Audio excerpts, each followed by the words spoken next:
I am so glad you convinced me that the family car should be the Defender 110. It is so beautiful inside. It's so comfortable and it just feels indestructible. Yes, it really is. I've been waiting a long time for the new model to come out. The Defender 110, I'm telling you, it's my favorite car of all times. It's my third one. You know, I have stories of going off-road. The guy managed the group. He was like, what are you doing in this beautiful car? I'm like, I'm going off-road. He's like, are you sure? Because you can use one of ours. And then they look like Mad Max cars. I'm like, no, we're going to do this. And he was shocked. Wow.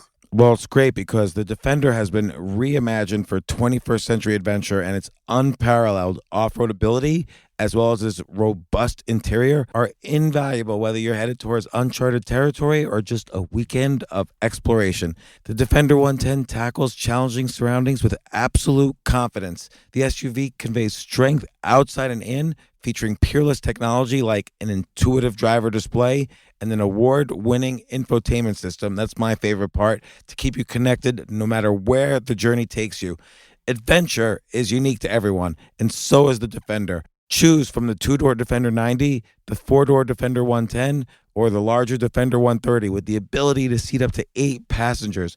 You'll find uncompromising performance in all three. So pack up and go even further with the Defender 110. Learn more at LandRoverUSA.com/Defender. This isn't your average business podcast, and he's not your average host. This is the James Altucher Show on the Choose Yourself Network. Today on the James Altucher Show. You know, Ricky and I kind of got labeled with sort of making this comedy of discomfort. As some people say, watch it through their fingers, kind of cringe comedy. I think that was just a byproduct of how we made it, in our minds, funny. You know, it just seemed funny to us to not let the audience out of the room. You know, someone's just done something really embarrassing or humiliating, and we just thought it seemed funnier to us if you just sat in that moment. I remember there was a moment once where we were working and Ricky came back from the bathroom and he said something like, yeah, I wouldn't go in the bathroom for a second. That was a heavy lunch. And then we just started laughing about, imagine saying that when you're on a date. You know, if you're on a date with someone and you come back to your date and go, I wouldn't use the bathroom for a while, sweetheart. That was hui. And then it just expanded into this whole kind of riff. And then subsequently we put it in extras where my character was on a date with a woman and did exactly that. So when you're writing together, you're sort of alive to anything that's happening, right? But being alive to everything that's happening, like, again, being able to switch from him saying that to something even more ludicrous to something even more ludicrous, do you think that's almost like a muscle that you started to develop during the, you know, writing for stand-up, writing your own stand-up material? Like just that ridiculous muscle. Yes.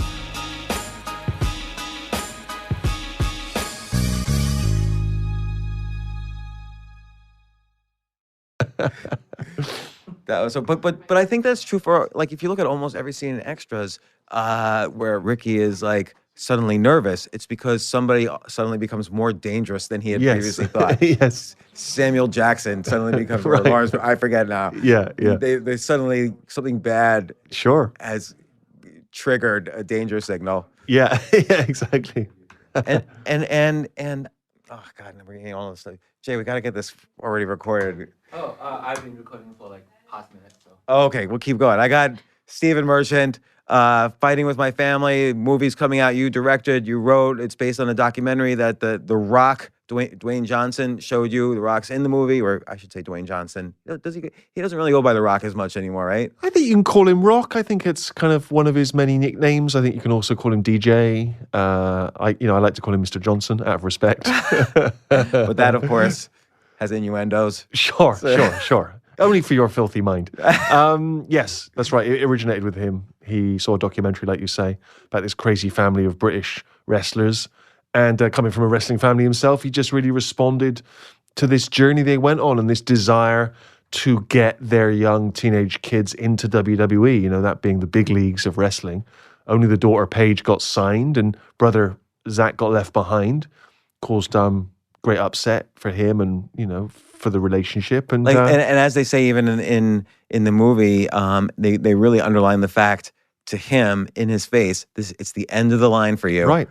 And that's just a horrible thing to hear when this was your lifelong dream. It's really tough to hear. And that was one of the things that seemed really relatable and interesting in the story. We've seen a lot of movies in which people of exceptional sporting ability struggle and then succeed. And that we certainly have that in ours. But also there's this story of what happens when you get left behind, right? What happens when the dream you had planned for yourself, the goal, the thing that your parents had led you to believe from a young age, you're going to be this WWE superstar. What happens when someone goes, no, that ain't happening for you, brother? And then how do you pick up the pieces? How do you start again? How do you reevaluate? How do you find new meaning? It seemed like a really significant, quite a weighty idea in what is, on the surface, quite a funny, sports movie. Right. So it's hilariously funny because the family itself, Yeah. you got, I don't want to describe any scenes, but you got to see the movie to appreciate how funny it is that the father and the mother are basically even right in the beginning, are coaching their kids how to fight each other better. Right. And then the father himself, they take wrestling very seriously and don't really understand when other people are not taking it as seriously. And so that creates a lot of opportunities for humor. That's right. But I think it's sort of like, in a way, it was almost like being raised in a cult, I think, and the cult for them was wrestling. The parents had tough times in the past. The father, as he says, had been in and out of jail several times before the age of 21, as his wife Julia says, mainly for violence. Right, to you. You play a but small also role. in real life. Yeah. She says that, and so they talk about wrestling as a like a religion, a thing which has just really changed their lives and converted them. And the thing that I responded to, I'm not a wrestling fan, don't know anything about wrestling, but their passion for this thing, the fact they worship it, the fact that it means so much to them, it was very seductive to me. I like people who are passionate about something, even if I myself am not passionate about the thing. Right. Well, obsession is interesting, right? So most, I don't want to say most people because it almost sounds like I'm putting people down, but I think most people are kind of trained to get a good job. Their parents want them to get a good job because their parents care. It's all with good intentions. Their parents care about them, get this education, get a good job, raise a family, have a happy life, take vacations, and so Yes. on. But obsession has a dark side to it. Like you say, you can be obsessed with something, which is nice because you passionately love something, but then you can get rejected by the thing you love, like in the case of this movie. And what's relatable, you could be obsessed with being a lawyer and just get rejected by every law school or fail absolutely. to pass the bar or whatever. Anything. It doesn't have to be about show business, entertainment, wrestling. It could be indeed anything. And I think one of the other things that chimed with me in this story, particularly the brother's rejection, is that sort of that feeling of there, but for the grace of God go I, right? It's sort of, I had ambitions from a young age to be doing the thing I'm doing, writing, performing, directing, all these things from a young age. That was my focus. It was a passion and obsession, if you like. And I often think what would have happened if it hadn't panned out the way it has. And perhaps more worryingly, I sometimes think what happens if someone takes it all away from me. That's kind of like how that just sentence there reminds me of Jay Leno would always bank his $20 million a year salary at NBC. Right. But he would his spending money was he'd then go on weekends to Las Vegas and sell out a Do his casino. show, yeah. And that's the money he would spend and people would ask him, why are you doing that? You're making $20 million a year. You're set. And he's like, no, you never know, man. You never know when this thing is going to end. Yeah, that's it. It's smart. And, as someone who was always a fan of movies and of show business and of the history of that thing, how many times have we seen people who were at the top of the tree who fell to the bottom? And sometimes it's through mismanagement of finances, and sometimes it's through ego or addiction, or or sort of failing to move with the times, or failing to diversify. I mean, you can kind of wind up on the scrap heap for all kinds of reasons. Well, I wanna focus on you and the movie, but I just want to add all of those things you mentioned happened to me. So my very first business I sold in the late 90s was an internet business, and then everything you just said happened to me, and I fell to dead zero after having tens of millions, and then had to rebuild 2 or 3 times after that. And it's really scary to fall Now, off just from out the of top to the interest, bottom. when you're at the bottom, and you've been at the top and you're at the bottom again, what picks you up again and gets you to climb back up the mountain? It depends what time you're on. So the first time I thought, damn, I won the lottery. I'm really kind of an idiot, but I won the lottery. That was my one chance. I am never, ever going to get back up. So it takes a long time to change your mindset out of that. Yeah. And finally you realize, oh, if I start just bit by bit being a little more physically healthy, if I work on my creativity every day, if I make one phone call a day, if my relationships are on good solid ground so I don't have to put energy into that, then you realize, you start to see there's actually light at the end of the tunnel. And so you can rebuild. By the third or fourth time this had happened to me, Yeah. then it becomes like, okay, now I've just got to kick into this once more. Right. It's disappointing, but I know I can get out of it. Right. And this is going to parallel the questions I ask you about your career, because it's a fascinating career in comedy and you've been all over the comedy world. But I just want to real quickly mention, Dwayne Johnson, The Rock, brought you this script and he got touched by this because he came from this, he had a different way of relating to the show, in the documentary, and which is now a fictional movie, but he originally saw the documentary. Yeah. He related because he came from a wrestling family. His dad, his uncles, everybody was a wrestling family. But at the same time, he seems above and beyond. Like you look at him and you say, this guy is going to succeed at, if not wrestling, at whatever he sets his mind to. Right. Well, maybe, but I think, he's very open about the fact that, he had a number of missteps himself. He thought he was going to be, I think, a football player early on and was either injured or cut from the team and then was reluctantly drawn back into the family business of wrestling. He like the family in the movie, was wrestling in parking lots for, a couple of $100 or a bar or something, playing to a handful of people. And so it was a tough climb for him. And in fact, when he first got his chance at WWE, he talks about this, and he was instructive when I was making the movie about this, was that he wasn't taken to by the audience immediately. They didn't immediately see the rockiness of him, the rockness of him. He had to find the right thing. The moment occurred for him, partly through hard work and tenacity, partly through seizing the moment when the opportunity came.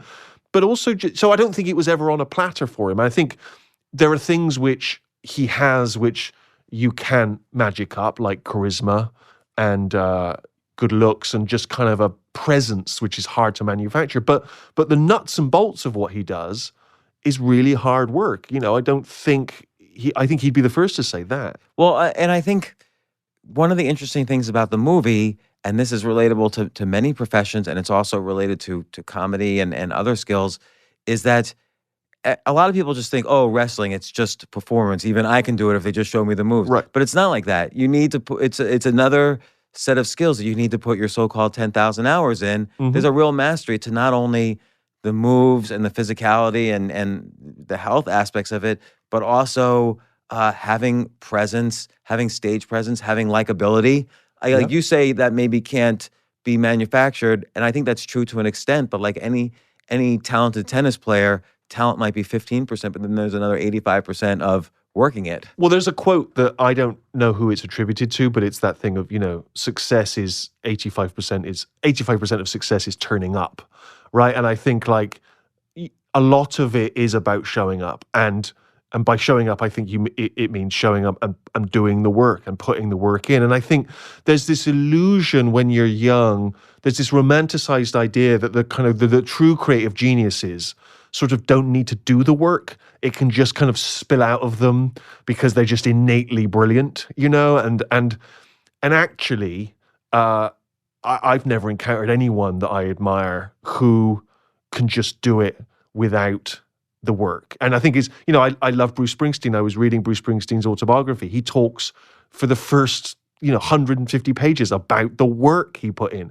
By the time his opportunity came, he had grafted, he had played the shitty clubs, he knew what he was doing. He had the stagecraft, he had the showmanship. Again, he has perhaps an innate talent and a charisma and all the rest of it, but he still built on that with the sheer graft. And I find that very kind of inspiring because I've always worked. I've always put the work in. That's the one thing. If I don't do it, if I have nothing else, I'll show up. Well, it's on this podcast, we often bring on peak performers in every area of life, and it just reminds me of one of the first podcasts I did was with the rapper Coolio. He wrote lyrics every single day for 17 years before his first hit. Right. So, and that people people don't realize like it's that kind of persistence and dedication and there are shortcuts, but the shortcuts get you to the 17 years. Right. So- Right. Yes, there are shortcuts. But once you get there, and let's say, I mean, the obvious example now is the sort of reality TV star who seemingly kind of becomes a star overnight. Now, I haven't done a deep dive into those people to find out if actually a lot of the ones that have truly succeeded have been working at it for years, and that the X Factor or America's Got Talent is just the moment when they got their opportunity for the wider audience. I don't know. Maybe there's people that literally showed up the day before having never sung a note and suddenly were incredible performers and singers. It seems unlikely.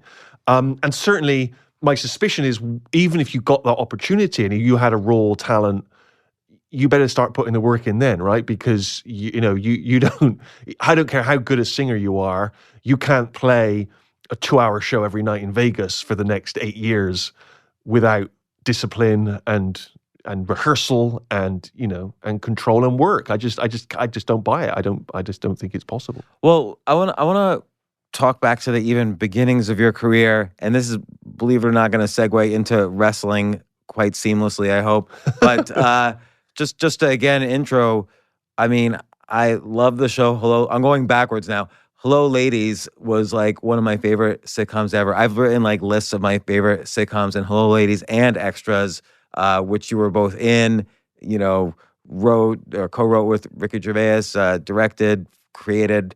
And then Hello, Ladies was you were the star. You wrote and created that. Of course, The Office. You and Ricky were on radio, had very successful radio shows in England, done a ton of things. And you started off doing stand-up comedy in the late 90s. And I remember you were saying in some interview, you had this persona of like an arrogant, successful comedian, and you would go on stage basically how lucky they were and so on. And that wasn't quite working. Like, it was funny, you had humor, but somehow it was like 50-50 whether the act would work, depending on some unknowns. I think I always wanted to do stand-up because a lot of my heroes in comedy and entertainment had done stand-up. And so it seemed like somehow I was both a fan of it and I felt like it was a way of paying your dues somehow.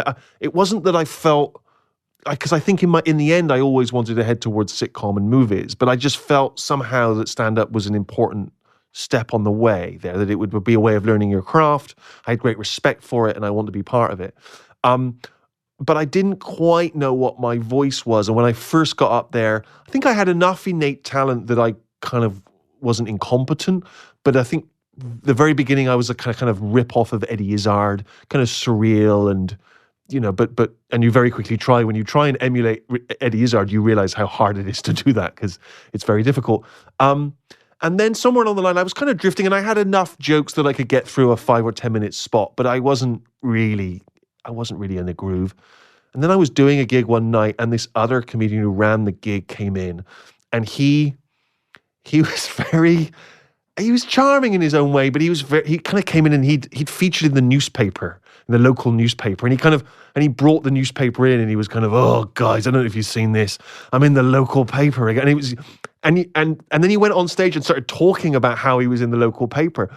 And I just was very amused by this idea of this stand-up comic who believed he was a big shot in this tiny little town that he lived in.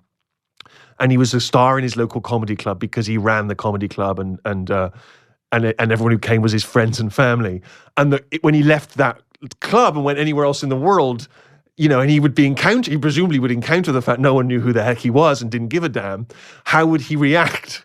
And that seemed like a very funny idea to me. So the persona I started doing was this idea that I would show up at, let's say I'm doing a spot at your comedy club, I would show up like I'm a big shot in Bristol, and then I would be annoyed that no one had heard of me, and then I didn't think that the response I got when I came on was a big enough round of applause, so I would go off and come on again, expecting a bigger applause. And the joke, the fun of it was the fact I kept promising this amazing killer stand-up routine, but I never got to it because I was constantly annoyed by something else. And then I would get a newspaper and I would start reading reviews of my previous shows, but they were written in such a way that you realized they were actually critiques but I was interpreting them as being very complimentary, and it would just descend into me kind of berating the audience for not respecting and appreciating me enough. And then at the end, I would say, okay, right, I don't want to talk about this. I don't want you talking about this. Don't tell your friends about what happened tonight. If you see me in the bar, don't come up and speak to me. I'm going to leave now. Let's not discuss this anymore. And then I would walk off stage, into the wings, pause, leave the stage kind of empty, and then walk back out, really awkward and embarrassing, and just say, you can't get out that way. This is awkward. And then I'm going to have to walk through you guys. And then I would walk painfully through the crowd. And what was great was when the audience were in tune with it and they knew what the bit was and they got that it was a character, it just killed, because there was nothing I could say that was a misstep, because because they were on board, they understood the character, they knew what was going on, and it was just a delight. But when they didn't get it, or they just didn't take it to it, they just didn't think it was a funny idea, then I was fucked, because I had no act. And then they just thought I was a jerk and an asshole. And sometimes they just thought I was this guy that I was pretending to be. And those were tough nights, because it wasn't like I could suddenly step out of character and then just do 20 minutes of regular observational comedy. Like, I was in a hole now. And I remember I did a gig once where someone actually shouted "taxi for the comedian," which I thought was just a myth. I didn't know anyone ever actually heckled that. So what's interesting? And so the problem was, it just basically. So what happened was every night was a gamble, right? Like, I could not guarantee it was going to go well, and so it was too much anxiety, because I knew it was a funny act, but only if the audience went for it, and so I just couldn't. It was too stressful to keep doing it. But what's interesting is, so there's humor in it. Obviously, it's humorous. You needed stage skills. You need to be able to perform this. Yeah. So you needed to be able to do some kind of crowd work. You needed to have the psychology for it. But you didn't have, this wasn't authentically you. No. And I've heard, like you say in other interviews, like when you and Ricky Gervais were writing The Office, it wasn't like you were, like many movies that take place in like cubicle environments. It's like some guy is finally sick of it, and like Office Space, they figure out how to like beat the system and quit their jobs or steal from their jobs or whatever. Yeah. You guys were just taking real truthful situations and just pointing out the ludicrousness of it, which is kind of that comedy skill of finding more and more ridiculous things in everyday events. And again, it feels like you evolved from, you took these basic skills of stand-up comedy, but then you found where your honesty was, like the importance of honesty in the comedy. Do you feel like that was the transformation? Well, possibly, although I would say that there was an authenticity to this character in that it was based on an observation and a type of person. And so it had an authenticity there. So it wasn't like I couldn't, like if I had to stay in character and when you were interviewing me as that character, I could stay in that character indefinitely, right? Like I there's enough truthfulness to his demons or whatever else that's not a problem. The problem was more, so there were a couple of things. One was that it was very hard to contextualize it for the audience. Now, if I put that character in a sitcom, I could explain to you who he was, and I think I'd have other characters talking about him, and I could construct a way in which you as the audience would understand what was making him tick, right? And it would work well, I think, as a sitcom character. On stage, I didn't have that context, so I was kind of dependent on the kindness of strangers to observe what I was doing and go with it. So there was that, but there was also a limit to it. Like, so it ran for maybe 20 minutes, and it was fun, and then it just became a little exhausting. So it didn't have legs, really. It couldn't go beyond it. And I think that's the thing that I realized where I needed the real authentic me, is that the character was fun and it was enjoyable to do, but it had a sort of shelf life on stage. And that actually, to go back to being you and speaking from the heart authentically about you, that's a never-ending well that can take you down any avenues. You can speak sincerely if you want. You can speak, comically about other things. So once I kind of embraced that, stand-up started to open up for me, and it started to become more enjoyable and less stressful and more consistent. Because you had the basic skills. Right, I had the skills from doing that, but what was interesting is that I sort of parked that character, went off, did The Office with Ricky, did extras. abandoned stand-up, didn't do it in any of that time, came back to stand-up with the skill set that I had from the first time round and this sort of minor celebrity of being this sort of award-winning writer, but I just hadn't done stand-up for so long. And so suddenly I'm going back out there doing it, trying to kind of be me and not quite knowing what to, just suddenly like learning the craft all over again. Like I felt like I was starting from scratch. You know? But you were But in the spotlight. Your honest voice was, you were kind of self-deprecating. You were talking about your problems with women. This ultimately became the Hello Ladies tour, and then the Hello Ladies sitcom that you created, which oddly actually has aspects of that arrogant character. It's in the sitcom, the main character played by you, written by you, has a slightly above average arrogance about his ability to pick up women when the audience can clearly see this is not going to work out with him until he finds his own authenticity with women. But still there's that, it's like you're kind of accelerating or hyper using your own problems with women to create that character, which is what you did in stand-up.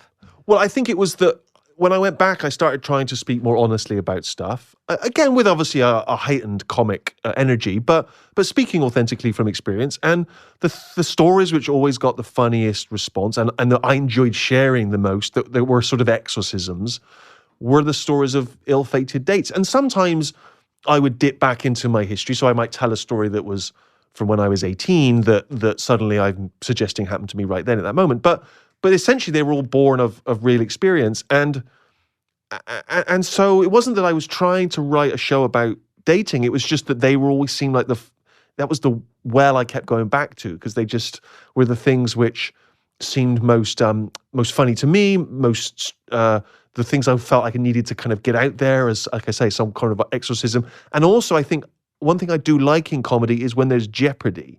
And I like the idea, not necessarily that the audience is uncomfortable, but that when I'm telling you a story, you understand what the stakes are for me, right? And I think with a dating story, everyone understands that you want a date to go well. You know, it's a weird person that would go out sort of hoping a date implodes. And so to me, the idea that when you go out on a date, everyone relates to the idea you want to make a good impression. You don't want to embarrass yourself. You want a second date, hopefully. You're using energy, hiding your real self in many cases. Of course. Well, because this idea that people give advice to teenagers, just be you. You're going on a date, just be you. Don't just be you. What are you talking about, just be you? Because everyone's a fucking weirdo, and you have to hide your weird shit for as long as possible, ideally forever. But if it's gonna come out eventually, bleed it out slowly once you've won the person over with your charm and good manners. You don't just be yourself. And so I think it's bullshit, the idea that no one's putting on something of an act when you go on a date. I mean, you choose the shirt you put on, or if you're a woman, you choose the makeup you wear.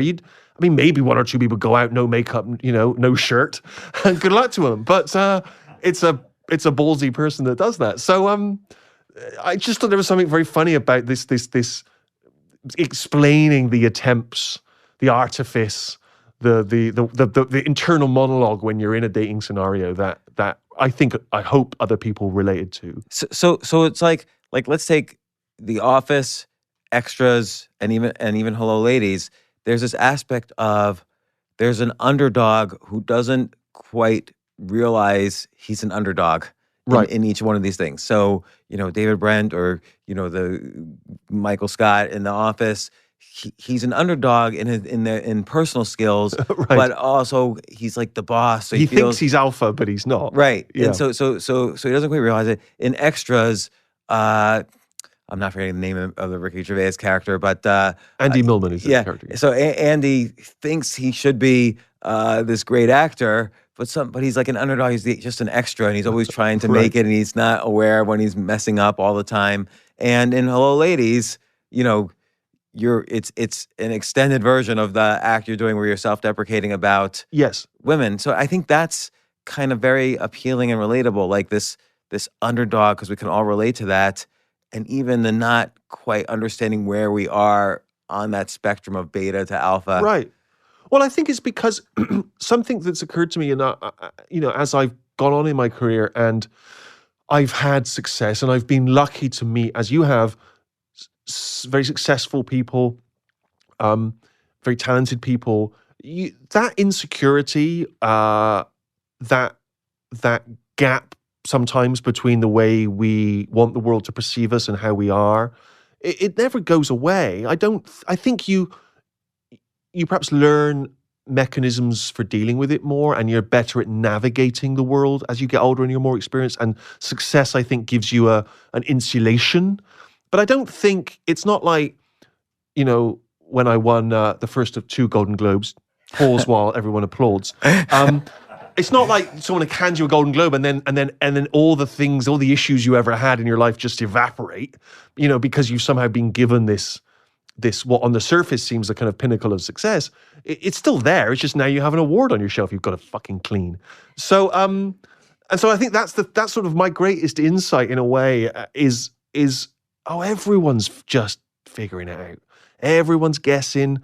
Everyone's everyone's just trying to present themselves in a certain way. Some people are more relaxed in their own skin than others, but certainly success or money or good looks or whatever else, none of these things solve everything else. And that was actually a great comfort to me in realizing that, like a great weight lifted from my shoulders of, oh yeah, everyone's guessing. Everyone's, just trying to stumble along, figuring it out. Even The Rock, we're all just guessing, I feel like The Rock is not. Probably not The Rock. The Rock is, but I think The Rock probably did come from Krypton in real life.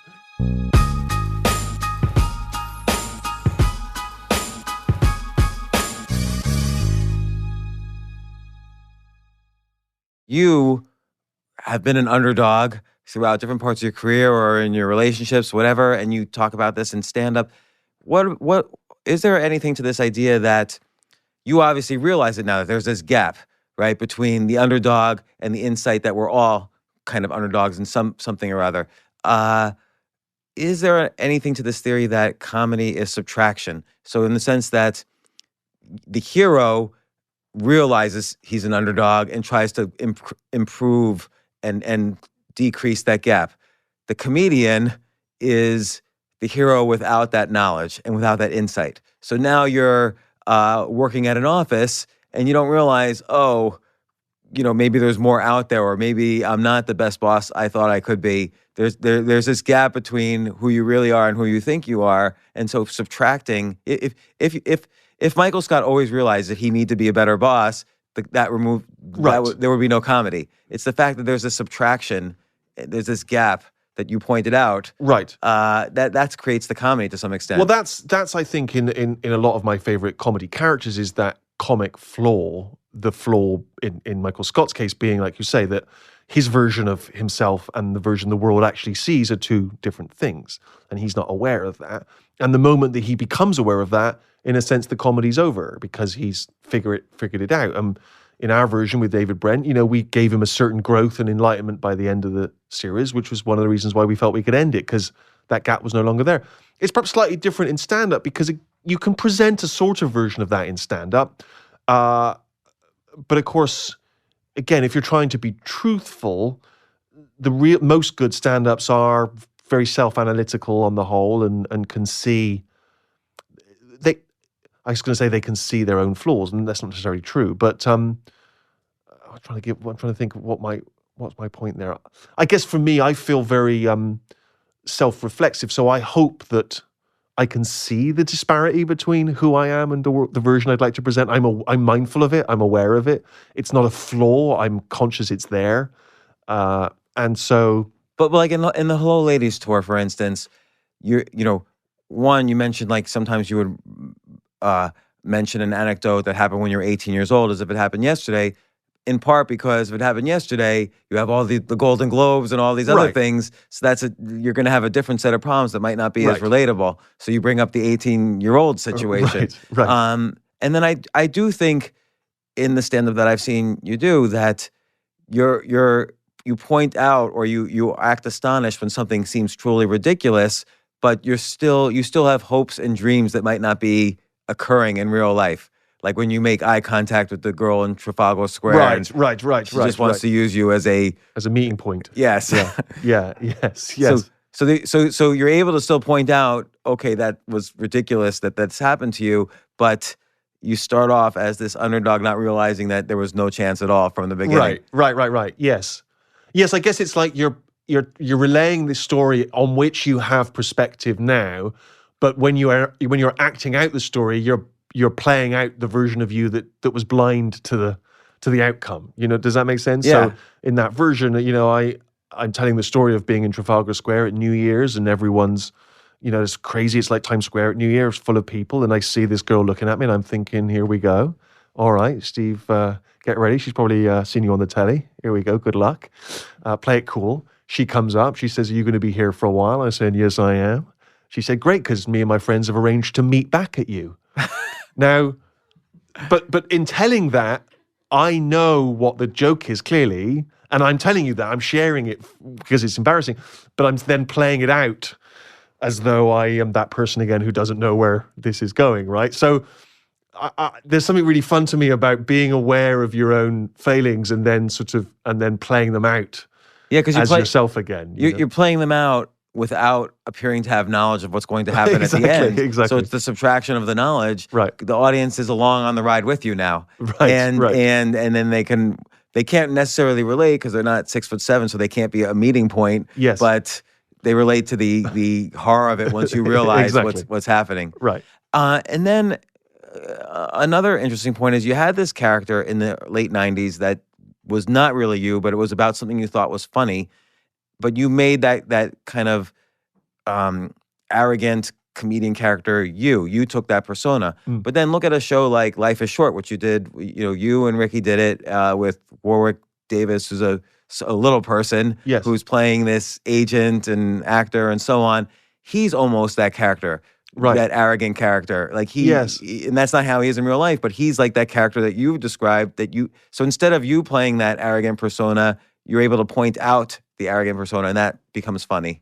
Well, that might have been a misstep. I think what we thought was Warwick had come to us with a little film he'd made himself in which he played a character not unlike that. And we thought it was hilarious, and we expanded it into a show, and we amplified that sort of douchiness because we just thought it was funny. And I think we also, in discussion with Warwick, we sort of wondered if it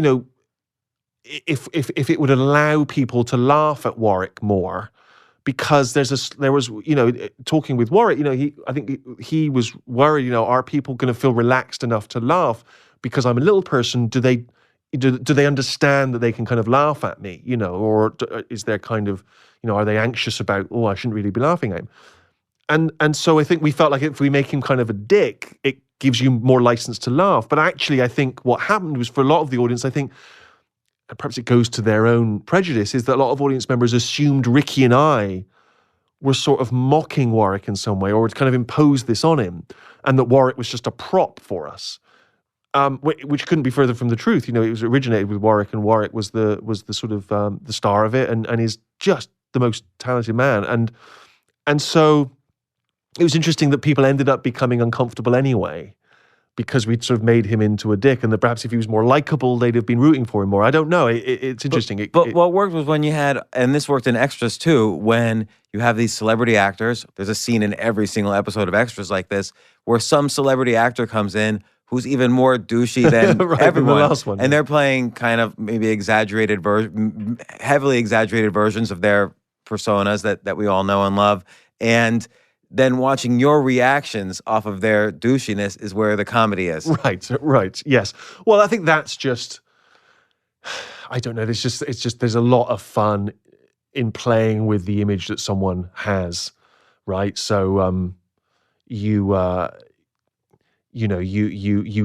a projection of someone as being a certain thing, and then we either contradict that or lean into that for comic effect, and so Ben Stiller is in it, as this kind of dictatorial film director, trying to make the point that he should have more respect because Dodgeball made $300 million, and that was it's an absurd, episode. it's just something about using Dodgeball, even the word Dodgeball, to kind of make sort of a really angry point, Right, like getting in Andy Millman's face, like, did you make XYZ. Right. Did you make me the parents? Did you make me the fuckers? Or whatever it might be. Yeah, it's sort of because Ben isn't like that, and so it would be absurd for him to speak in that way with such sort of sincerity about something seemingly so trivial. But we're looking at it through, Andy Millman's eyes, the character played by Ricky Gervais. Right. So he's just looking at it like he's the audience, right? Just kind of, what the hell is this guy talking about?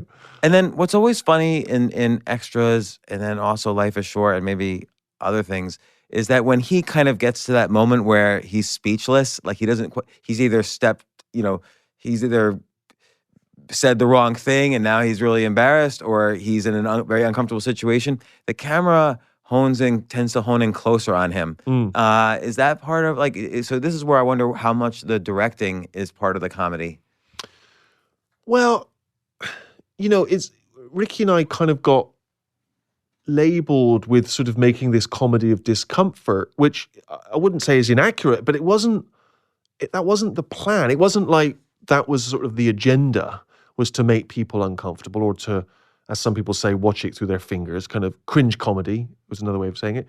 I think that was just a byproduct of how we made it in our minds funny. It just seemed funny to us to not let the audience out of the room. Someone's just done something really embarrassing or humiliating, and you let the audience off by kind of cutting away to something else. But we just thought it seemed funnier to us if you just sat in that moment, because if you have embarrassed yourself, it's like I was saying earlier about the stand-up, like me storming off. I'm going to walk off stage now. Me storming out of that stage into the wings, leaving the stage empty, just a microphone there. The crowd's not quite sure what's happening.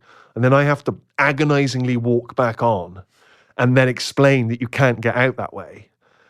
To me, it's just so funny because I've been such a dick. It's like a punishment for my behavior that just seems to, for me, it just magnified the funny, and for Ricky the same. And so I think to us it was uncomfortable. It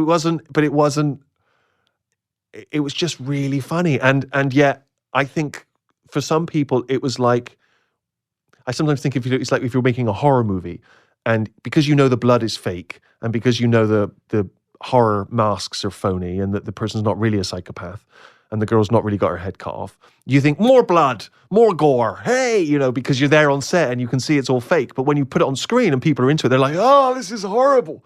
And I sometimes feel the same way with some of the comedy we did, right? Was that we just thought, let's make it even longer before we, But actually people were like, this is too much. I can't cope. When you were doing stand-up, which is, let's say, where you get the comedy chops to then, write the scripts and so on, like particularly in the later, let's say the Hello Ladies tour, when did you find yourself kind of increasing the tension and the embarrassment and the pause to increase that discomfort in the audience? Did you ever find yourself doing that there? I think I backed away from it in the stand-up because I think it was too agonizing in a way. So it requires a certain bravery. It does, and I think probably I lost a little bit of my nerve because I went back to stand-up already with a reputation now as this award winner and so on. Sorry to keep bringing that up.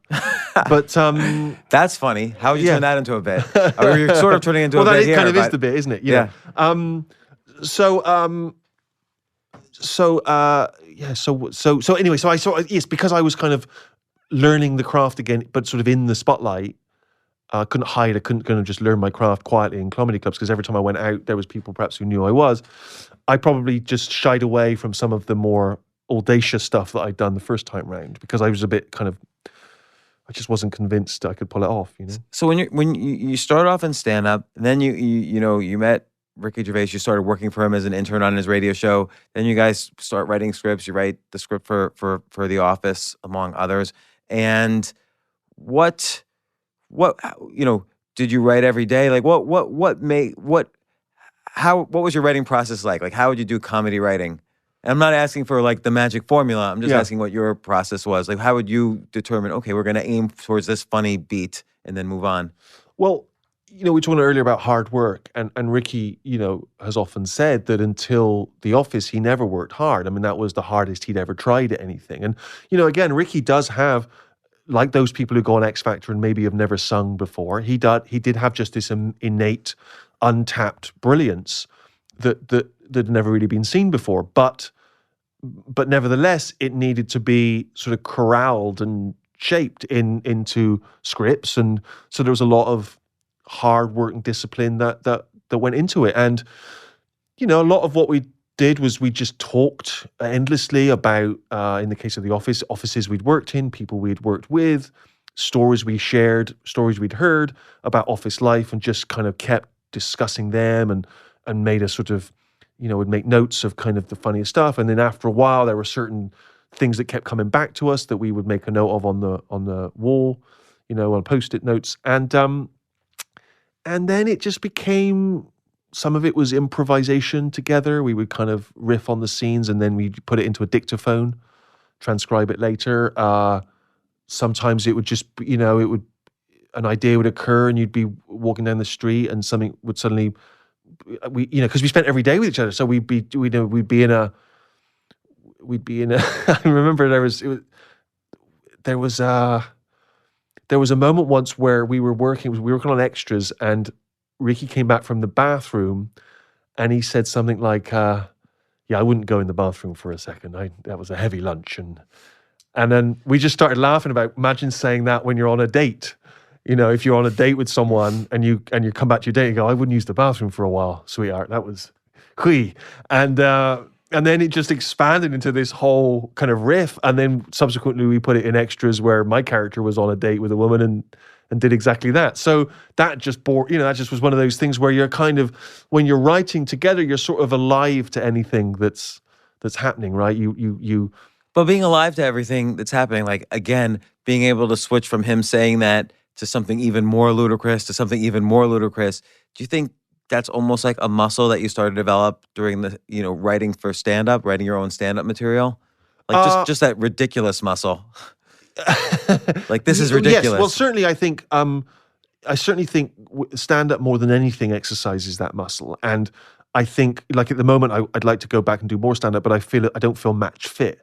I do feel like a boxer who's out of shape, who needs to get training again to get that muscle working again. And so yes, but when I was working on those stuff, by the time we did extras, I'd stopped doing stand up. So I think in that point he and I were just working together so consistently that the muscle was being exercised in other ways. We were doing radio every week or podcasts. We were in the writing room every day. We were just constantly in that frame of mind. And if we'd be doing interviews, we'd be doing it. So we were just, I wouldn't say machines, but we were just doing it all the time. It was just everything we was doing was thinking about that stuff. So you say you'd have to get into shape again for stand-up, and believe me, I'm going to segue this into wrestling, believe it or not. What's the difference between the comedy writing and the stand-up is probably the stage presence, the physicality of it. What else am I? I think there's the likability at the moment. No, I think the greatest asset for me with stand-up, which feeds back into screenwriting or sitcom writing, is remembering how to make an audience laugh. In literally the fundamentals of setup, punchline, making the audience understand the premise of your conceit or your joke or your idea, conveying that, remembering the economy of that, so refining how little do you need to say in order for the punchline to still make sense. And just remembering that you can work in the abstract. You can think you've written the cleverest stuff in the world, but it's not till an audience hears it that you realize if it works or not.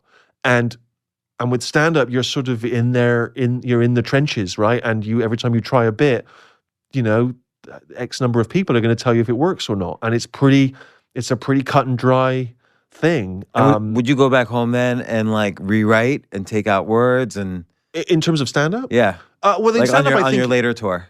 I think it would just be that you just refine it.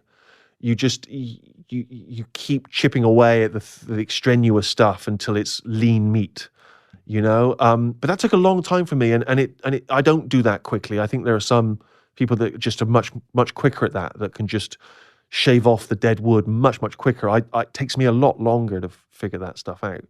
But then when Jimmy Fallon first started with the Tonight Show, and you him and famously Joseph Gordon-Levitt did those first lip sync battles. There was this side of you, I think, that nobody had ever seen. Like, that was crazy, the first lip sync battle. Right. You're, kind of what was interesting was the difference between the persona we know as Stephen Merchant and the one that we've seen on, like, extras and Hello Ladies, and then I forgot that song. What was the first song you did against? I did a Will Smith song, and then I did a Single Ladies by Beyonce. Yeah. It was just insane what you were doing, the physicality on stage. And what I appreciate in that is it's obviously not quite stand-up, even though The Tonight Show is kind of a well-known 60-year-old format for stand-up.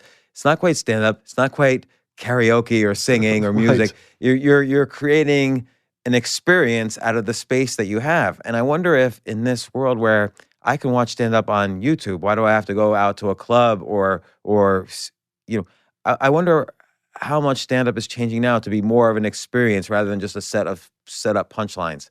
Like, you doing those lip sync battles was funny. Yes. Well, I think in a way that's almost the purest kind of fun in terms of when you're doing comedy, because you're not overthinking it. You're simply going with instinct. All I have to do is go out and lip sync to these words. Everything else, no, that's all I have to do. But you had to choreograph that too. The choreographing was funny. Right, but I think it's partly because there wasn't a lot of choreography. A lot of it is just, so for instance, to me, like, we go back to that idea, the joke there is, here is a song by Beyonce that is performed traditionally by a very supremely talented, well-rehearsed, beautiful woman who's just at the peak of her powers.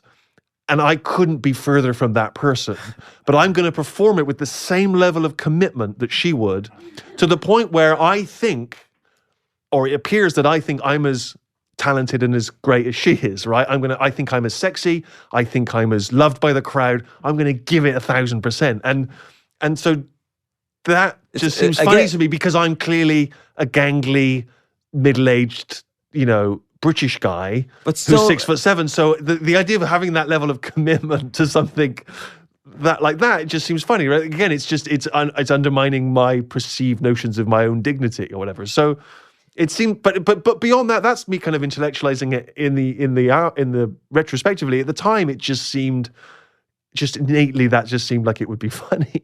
But also, its commitment's important, like the commitment to going back on the stage in your early stand-up and being embarrassed and so on. There's a certain commitment to that. Even if you're bombing, even if they're failing to get the joke, you have to commit all the way to the end. That's the other great lesson with stand-up, isn't it? Is that a lot of the ways you succeed are counterintuitive. If you're nervous and something's not working, slow down. Don't speed up. Don't try and get to your next punchline faster. Slow down, take a sip of water, walk the stage, look the crowd in the eye, because that's regaining the power of the moment. It's putting you back in charge. If you get nervous, you panic, you start speaking quickly, trying to get to the next joke, everything's gone, And so similarly, the really great comedians are the ones, and again, I don't know if I've got this nerve, but some are the ones that just will double down on a bit. It's not working. Fuck you, I'm keeping going, and they will just plow on until, through kind of a war of attrition, they get the audience back again. That's really audacious and again, that's through doing it every night. You're being match fit. You can take those punches because you're going to land a killer knockout punch if you just keep going long enough. Did you ever hear the Bill Burr in Philadelphia where the audience, he's just bombing, and finally he just starts screaming curses for like 20 minutes at the audience until eventually they're all like cracking up. Right. Well, Bill Burr's someone I was thinking of, where I've seen him do stuff where you can see he's just, I'm not going to let this go. I'm going to keep going because I know there's something here. And it's great. It's brilliant. It's electrifying when it goes well. So now with wrestling, yes. Believe it or not, yeah, it's the same thing, because I feel like you make the point in the movie, or the character makes the point in the movie. It's not fake. It's fixed. Right. And that's like comedy. You're telling a story. You know what the story is going to be and the outcome. It's fixed, the comedy, but it's not fake. You're telling a true story. Right. And it's also, experiential.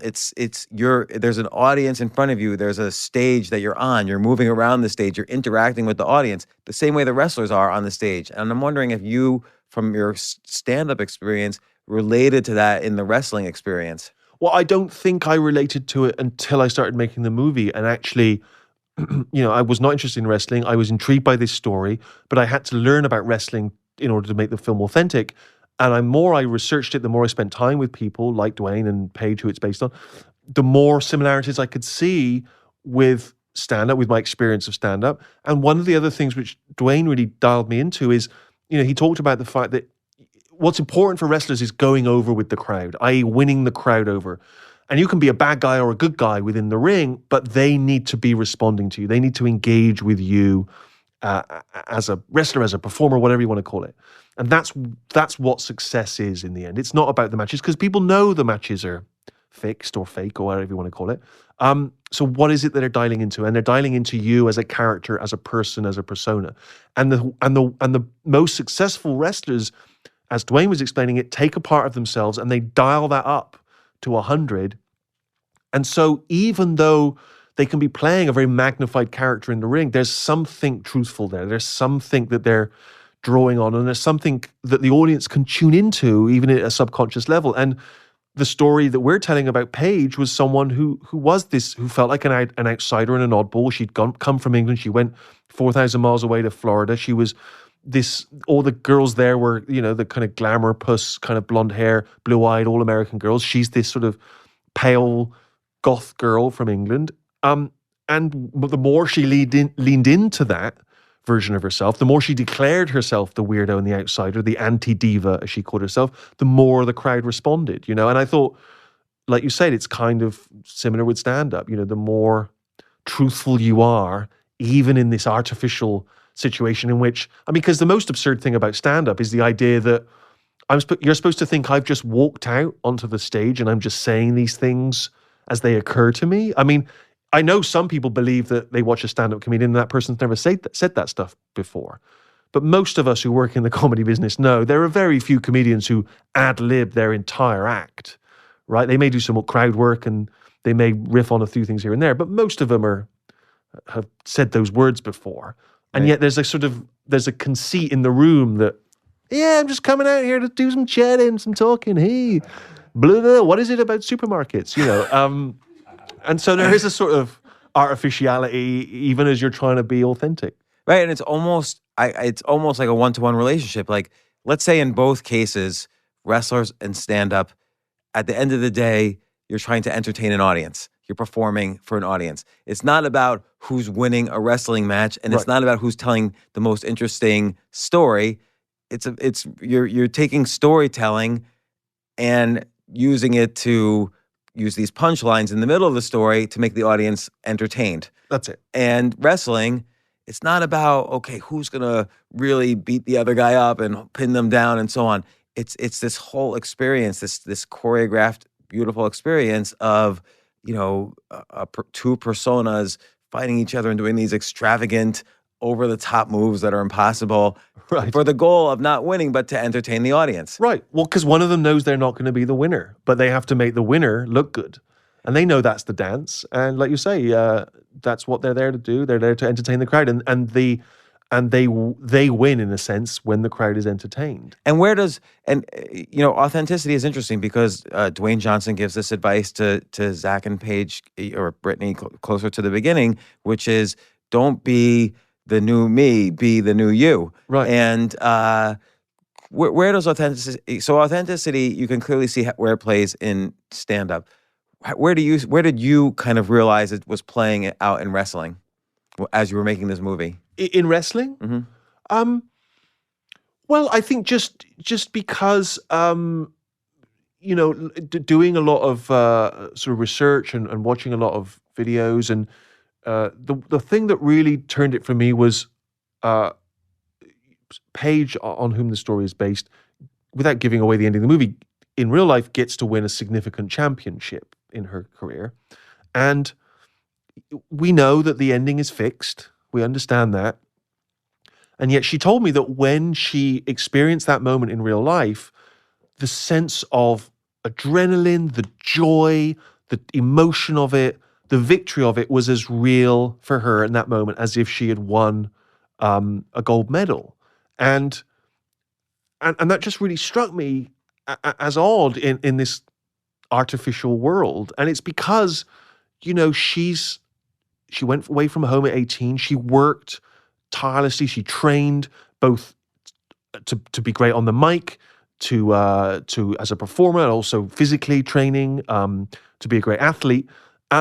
And she went through lonely moments. She went through, moments of sadness and, depression and all kinds of things. And so at the moment at which she gets that moment where someone hands her the belt, it's kind of like winning that Golden Globe, right? It's like, yeah, we're going to reward you for all that effort you did. And to her, the fact the crowd was cheering and they were responding to her and they were on her side and they were celebrating that victory for her, even though they all knew, even if they're not saying it out loud, that it's artificial, meant everything to her. And so there's a truth and there's an underlying reality in this crazy artificial world. But and again, that in stand-up, someone might tell a story that the audience thinks or knows is completely fake.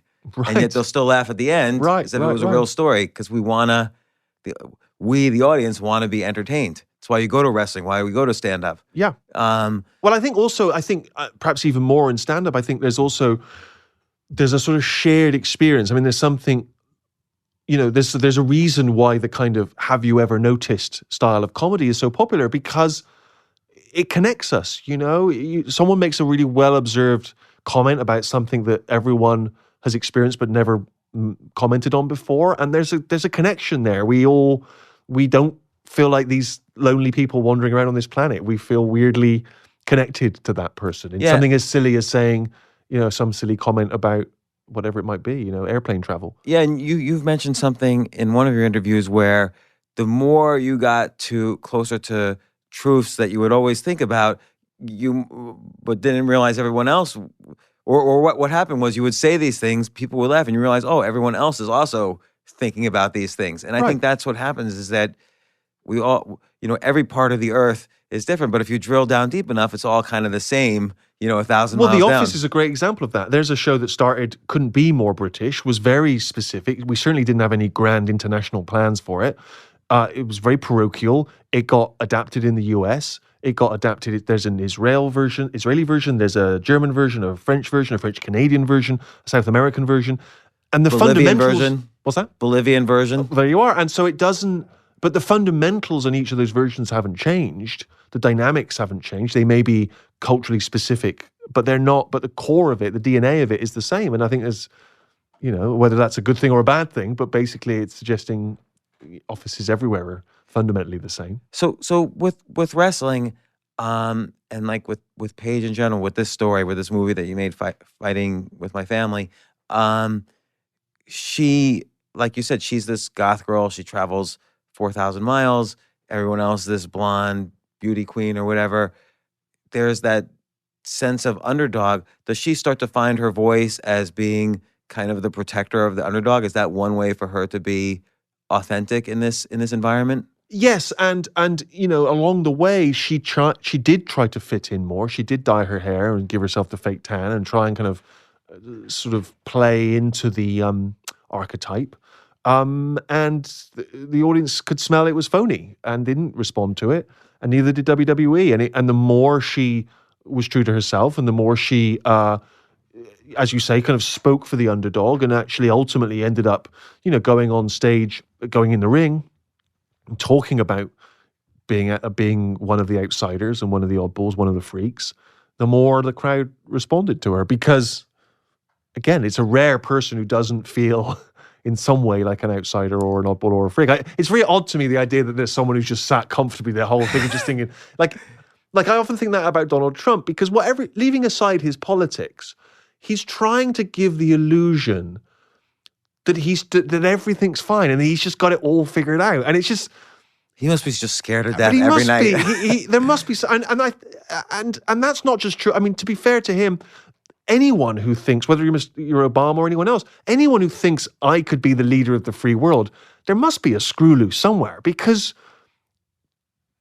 are you so sure that you're the one that's going to You know what I mean? Like that takes an extraordinary ego, doesn't it? To think I'm the one who might need to make the decision about the nuclear bomb. Like that's a kind of extraordinary way of thinking. And what is that psychological makeup? Because obviously I obviously have a self-belief enough to think I could make a movie and that I'm going to be the director and I'm going to be in charge.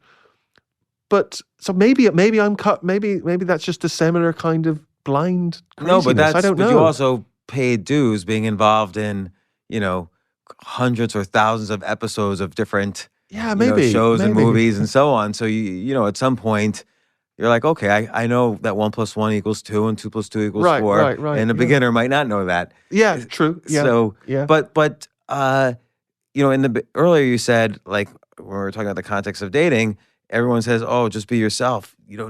Don't. That's horrible. Don't do that. But the reality is, like with Paige's example, or like with the comedian's example, being yourself does get the highest amount of likability from the audience. If yourself is honest about your vulnerabilities and weaknesses, right? Maybe you should admit that on a date. This is what I'm weak at. And of course, again, I have slightly amplified and exaggerated for comic effect. But and certainly, yes, the older I've got, I don't play those games anymore. And with my girlfriend, we were very honest, I think, with each other fairly early on. Although I think we both admit, we still tried to present a good version of ourselves, right? And then felt enough kind of love and respect coming back from the other person that you felt you could be more honest. So it was, but you still, you still test out those voices. Test the waters because you've got to protect yourself, right? You don't want to just lay all your vulnerabilities out there and for fear of being judged or whatever else, or laughed at. So now, one thing we were talking about was how this movie is one of the aspects of it that is so interesting is that it fits perfectly the arc of the hero, much like Luke Skywalker in Star Wars is Paige in Fighting with My Family. Right. Almost every beat of Star Wars occurs in this movie as well. And obviously, I don't think that was intentional because this is based on a documentary. This is really happened. Also, I'm not. I've heard of the arc of the hero, but I wouldn't say. If you asked me to confidently spell it out now, I think I'd have a sense of it. Right, the idea is that they're sort of called to action. They refuse. They then accept. Is that sort of the idea? Yeah. Then there's a mentor. Then they meet more. They meet more and more friends along the way who help them, but they also have bigger and bigger problems until the final problem, the championship. Blowing up the Death Star, right? But then they have to do that on their own, right? Yeah, they're supported by their friends in spirit, but they are ultimately alone to kind of complete the task. Yeah, and then they come back to share their new they come back a changed person. Right. So, but that's interesting that you don't think about it. But like, let's take someone like George Lucas who wrote Star Wars. That's all he thought about. Oh, it was? Yeah, he basically had it like right in front of him and wrote out Star Wars that way. Yes, that's interesting. Yeah. I mean, I guess I have a sort of sense of it and an innate sense of it, but I wasn't thinking of it as consciously as that. I mean, I was thinking of, I wanted you to have there to be a satisfying shape to the film, and I understood I had to deliver certain things along the way. So obviously there was some mechanics involved in making the film. It didn't just all spew from the pen so effortlessly, but. Yeah, I don't remember thinking of it quite as. I think maybe just it is the right way to tell that kind of story, and that you just end up falling into those slots naturally. I think where we see you most in the directing and the script is when there's disparities between characters in a scene, like towards the beginning where Zach's fiance's or girlfriend's parents are meeting with the parents, the wrestling parents, and they're just completely worlds apart in that interaction, and they're committed to being worlds apart. They're not going to try to understand each other, or not. They don't even know that they're not worlds apart. Right. And where they're worlds apart. I think we see that in a lot of your stuff all the time.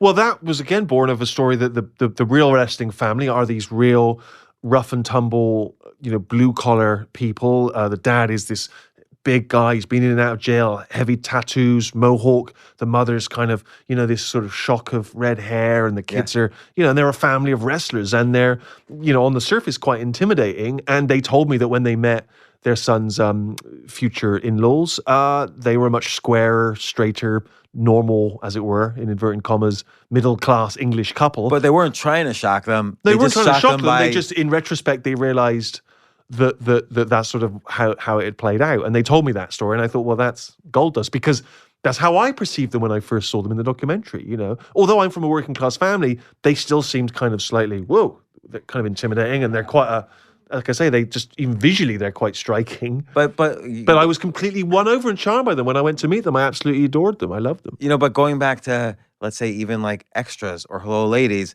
there's always moments where there's a disparity between what the main character thinks is happening in the situation and what somebody else thinks is happening in the situation, and they don't know how to communicate that. And that's the humor, is that because the scene continues while they both are kind of going on their own path.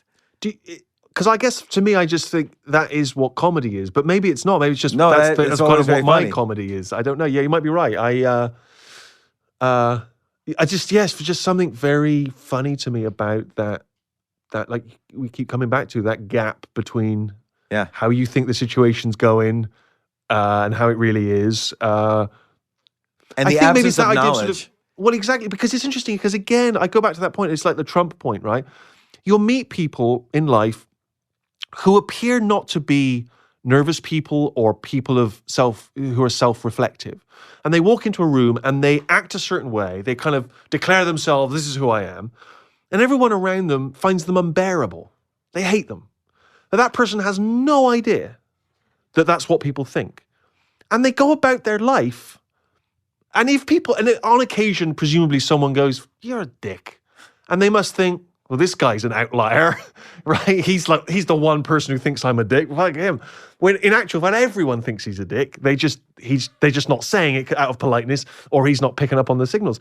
And I often look at those people and I'm like, wow, like that's extraordinary to me, that you can be so delusional, so convinced of your own sort of brilliance that you have no idea that people think every joke you make is lame, every comment you say is loud and boorish and ill-informed.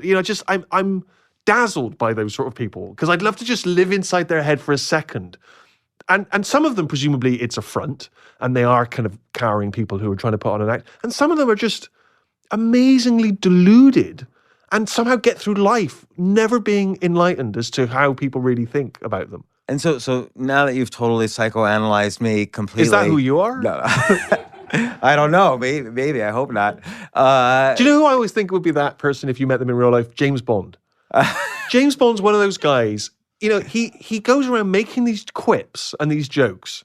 He's driving along and, some guys assassins are trying to kill him, and then he rams one off the road, and then they drive their motorbike through a truck carrying mattresses, and they plummet to their death over the cliff, and then all these feathers flying around, and he says, all those feathers, and he still couldn't fly, and just drives on, and the kind of Russian supermodel secret agent next to him kind of laughs, and you just think, what are you doing?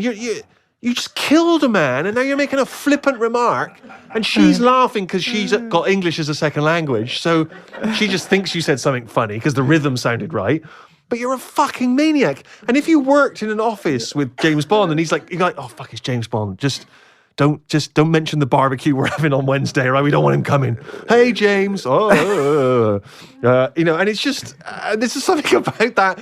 Because when I was growing up, the idea of James Bond was such an attractive version of a man. Like, it seemed like he was really together and poised. And actually, I know he's a fictional character, but it's funny that presentation of masculinity for so long was presented as the kind of epitome of sophistication and cool and charm. And he's fucking unbearable. That's funny. That's a bit. You could do stand-up tonight. Yeah. Well... Stephen Merchant, it's been such a pleasure. I've been a fan of everything you've ever done, I think. Like, I've watched it all. I've seen so many shows you've written, so I'm so happy to have talked to you. And this movie looks great. Fighting with My Family, coming out February 14th. Dwayne Johnson, small role by you, other amazing actors and actresses, and what's not to love? What do you think? Does everybody say to you in advance it's going to be a blockbuster? Like, is this going to kill it at the box office? I have to say that the critic response has been great. The audience response of people we've shown it to has been great. I think what's always tricky is just, are people put off by wrestling? They think, oh, I'm not a wrestling fan, it's not for me. And I honestly, I swear, I promise, on my mother's eyes, I've tried to make a movie that will appeal to the wrestling fan and the non-wrestling fan. I have never watched wrestling in my life. This movie's great. So there we go. Enjoy. All right, thanks so much. Thank you.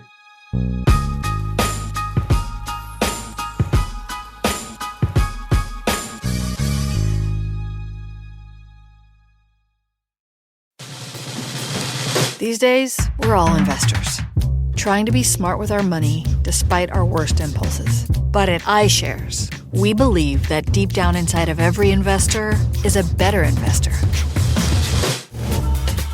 One that's just waiting to be let out. Explore iShares ETFs and insights and let your best investor out.